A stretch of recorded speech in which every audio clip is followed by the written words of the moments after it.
GKFX Prime presents the Market Analysis Webinar. Hello everyone, welcome to another video. Welcome traders, my name is Dima.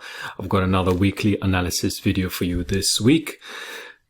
Thank you for being here and spending your time with me. I'm going to give you some high probability setups for this week as ever and have a look at the news, the economic calendar, see what's happening this week as we develop into the second quarter of the year.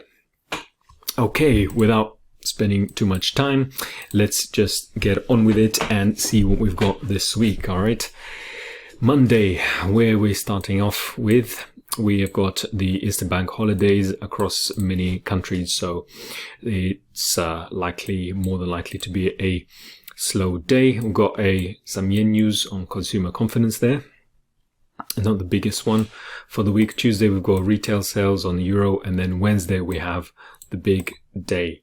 So Wednesday we've got CPI. That usually is a big mover, particularly recently. On the dollar, on the pound, we've got the speech from Bank of England. Then we've got a rate statement on the CAD. We've got another big one from the dollar FOMC the same day as CPI. And we've also got another speech on the same day on the pound from the Bank of England. So really a day to watch out for there on multiple currencies. Thursday, we've got unemployment rate on Aussie dollar from Australia there, GDP figures on the pound, PPI numbers on the dollar, and then the CAD, a Bank of Canada speech. And Friday we end in core retail sales on the dollar, which is again, compared to this whole week, lesser importance. So let's see what happens. I'm expecting Wednesday to be the day where the action really begins in terms of volatility. Okay, so with that, let's have a look at what we've got for the markets this week. Once again, chosen a few. You may not have the same ones. You may be looking at others. It's been a bit trickier this week, I have to admit. The market is not looking as clear as always on some of the charts. But let's see what we can tease out from where we are this week. And remembering, we don't always have to trade, don't always have to enter a trade, even if it's for the whole week. Sometimes it's just good to let the market play out and let things develop. And then once you see a really clear picture. But regardless, I'm going to give it a go this week and have a look what's available to us. All right, then let's begin with the major euro dollar there. As you can see on the weekly, we've got continuous bullish price action, creating higher highs and higher lows. And it seems that we are now, looks likely that we are reaching for this high up here as the first target. And then after that, we've got other swing highs here to the left. So let's look at the lower time frame and see what we can glean from it. The moment we've got this little range that ended the week, and if we take the previous low to the high, we can see that the cheaper area would be down here. So this is where I'll be looking at a higher probability idea. Let me just mark off that price point. So it's around here.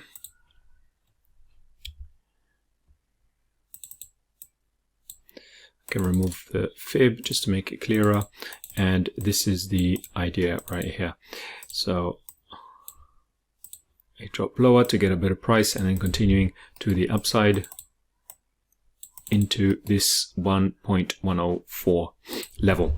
Now the invalidation point would be clearly this low. So if we go below that, then the whole idea would break down. And that is the setup, the idea, the higher probability scenario that I'm seeing on euro dollar, with that continued bullishness to get that better price. Got quite a few euro pairs for this week, so do want to watch out for that and only pick the one that is clearer. However, I've just picked, it happened to be that euro pairs are this week's choice because of what's happening in the market. Doesn't mean you have to trade all of them, doesn't mean that's what is always going to be the case. So let's look at them and see the price action for what's currently happening. EUROCAD, I'm going to look at next.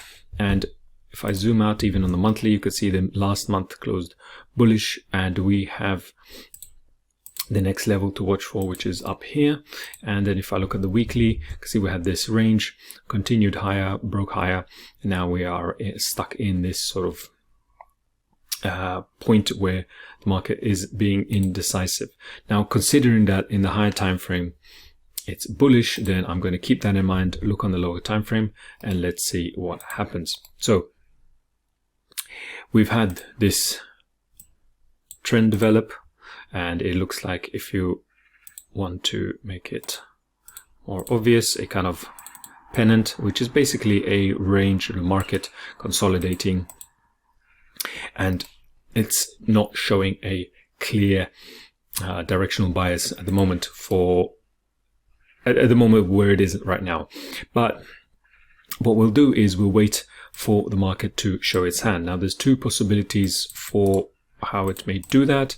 First scenario, I see a drop lower, somewhere inside of this whole range. So a drop lower, the lower the better, of course, to get a cheaper price, to wait for the price action to indicate continued bullishness, and then first target would be up here. The second target will be this price point, 1.51.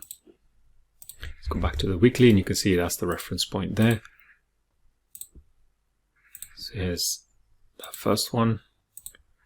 Sorry, the second one. Here's the first one. If I go back to the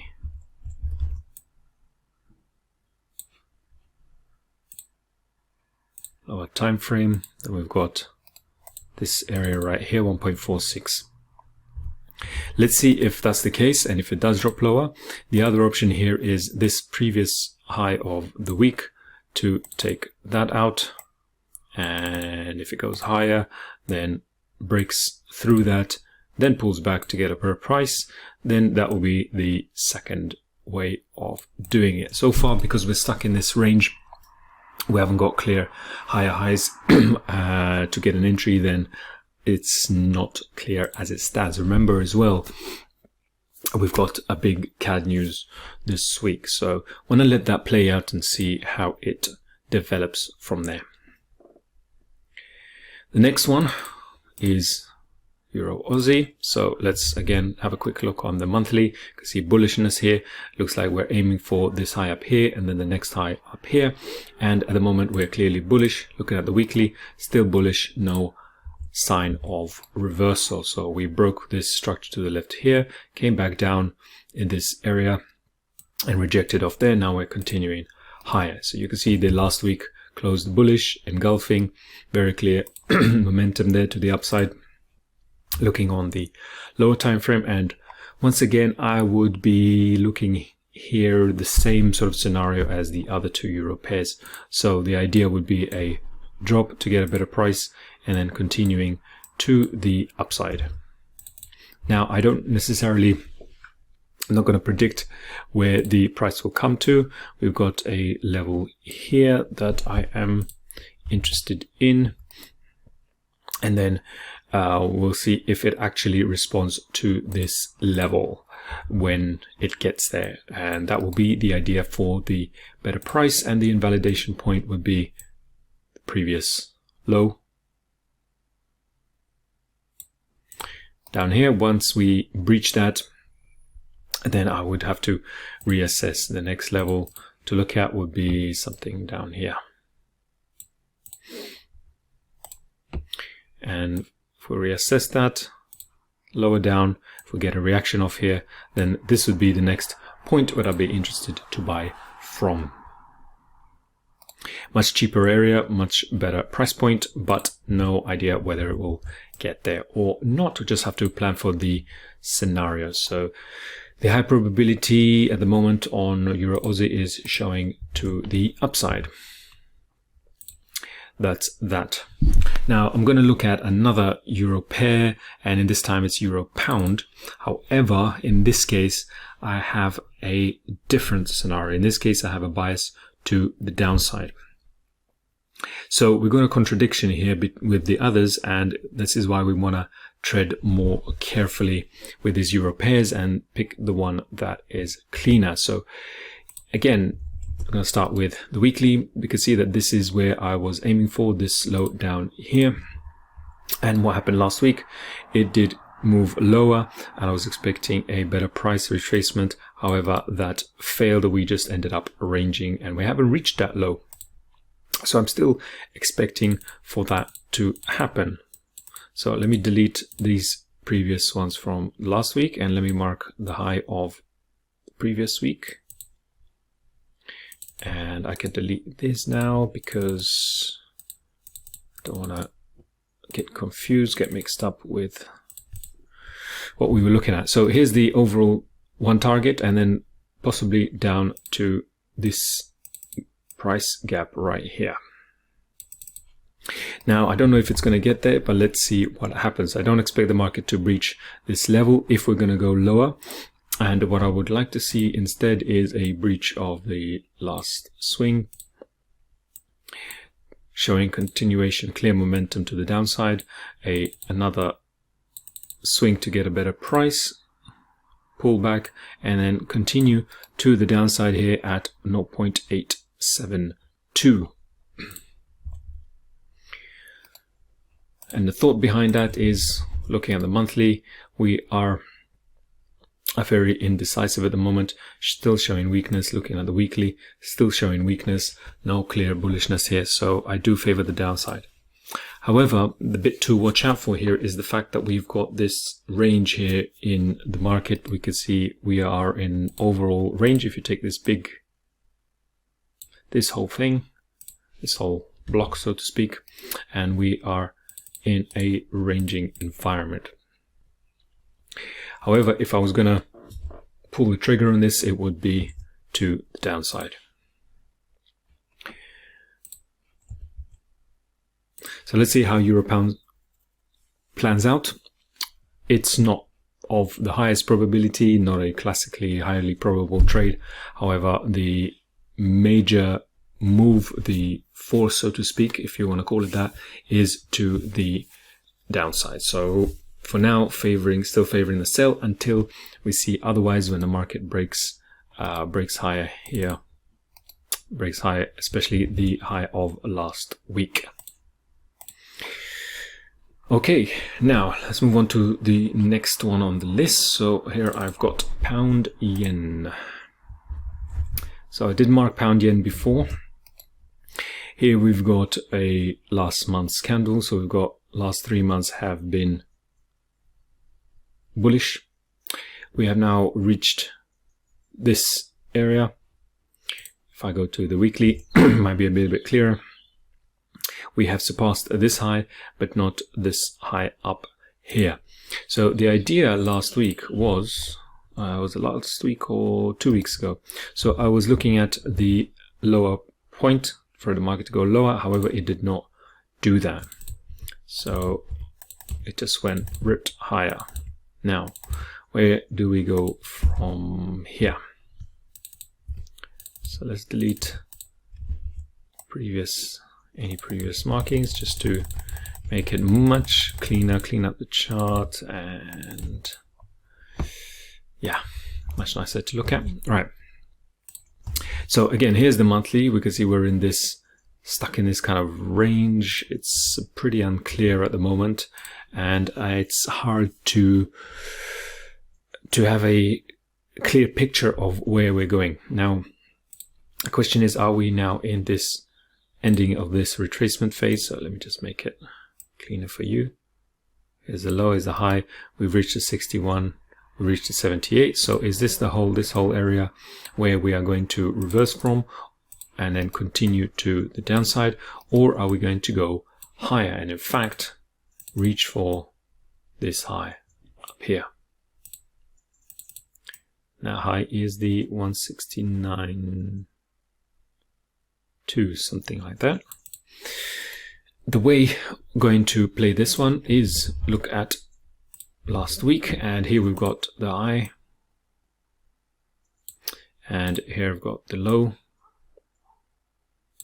Now, the idea here would be to have the market confirm to us which direction it wants to go. It's been very messy, quite hard to read at the moment on the yen pairs, and now I want to see where it's indicating to go from here. Now, first scenario is a breakdown lower, break below this low, create some kind of pullback, and then to get a better price, drop lower. The first target, if we drop lower, would be down here, this obvious swing low, and then the next extreme one would be down here. We've got several lows on the way as well.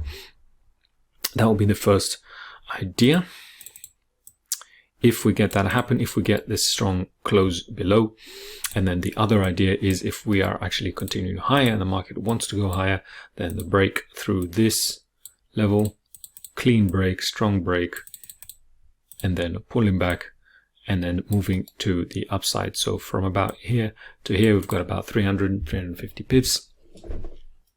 And on this downside, from here to about here, it's a much better risk to reward idea at about 500 pips. We're gonna have to wait and see if that happens. On the weekly, it's not quite clear. We had this doji candle.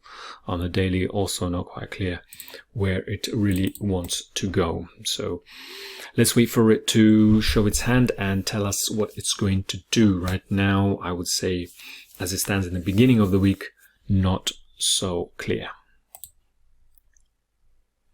Right. Okay, so that's the pound yen.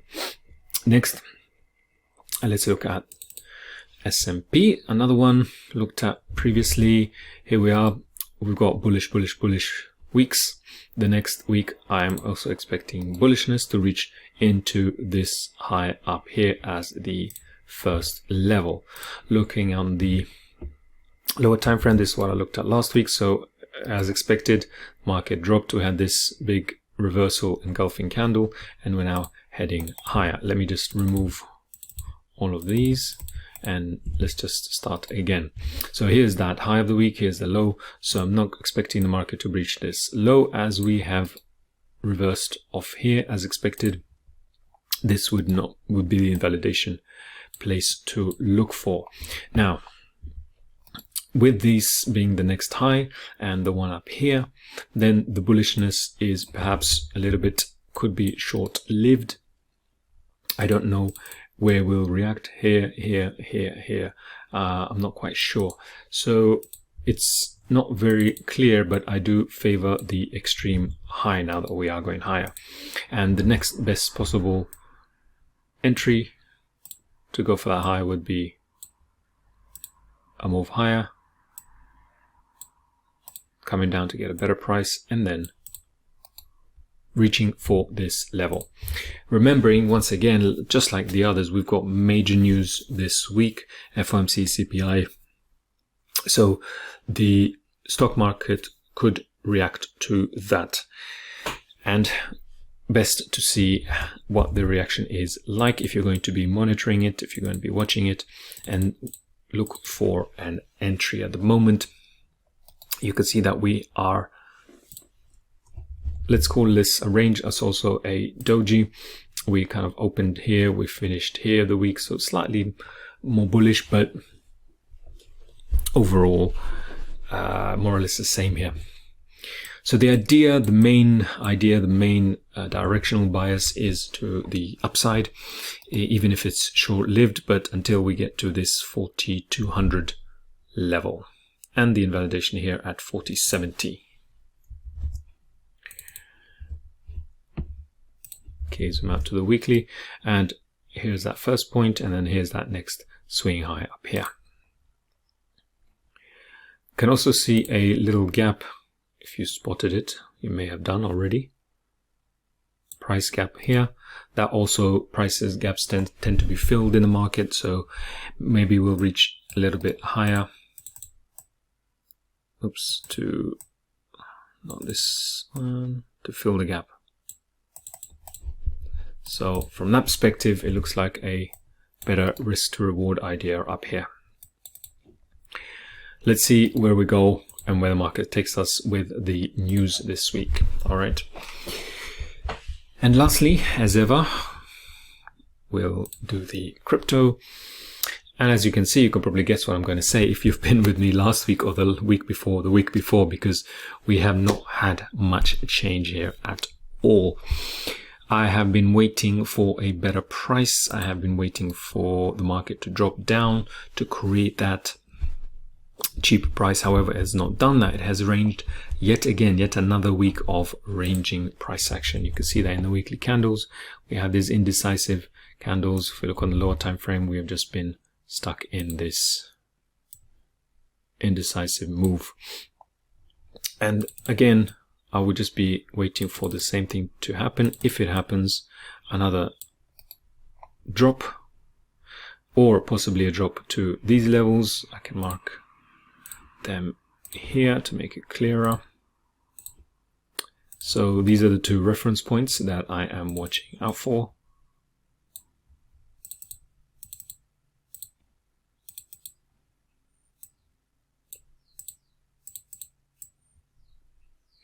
And if we get them, if the market does drop into them, then I'll be interested to look at possibly entering, possibly trading.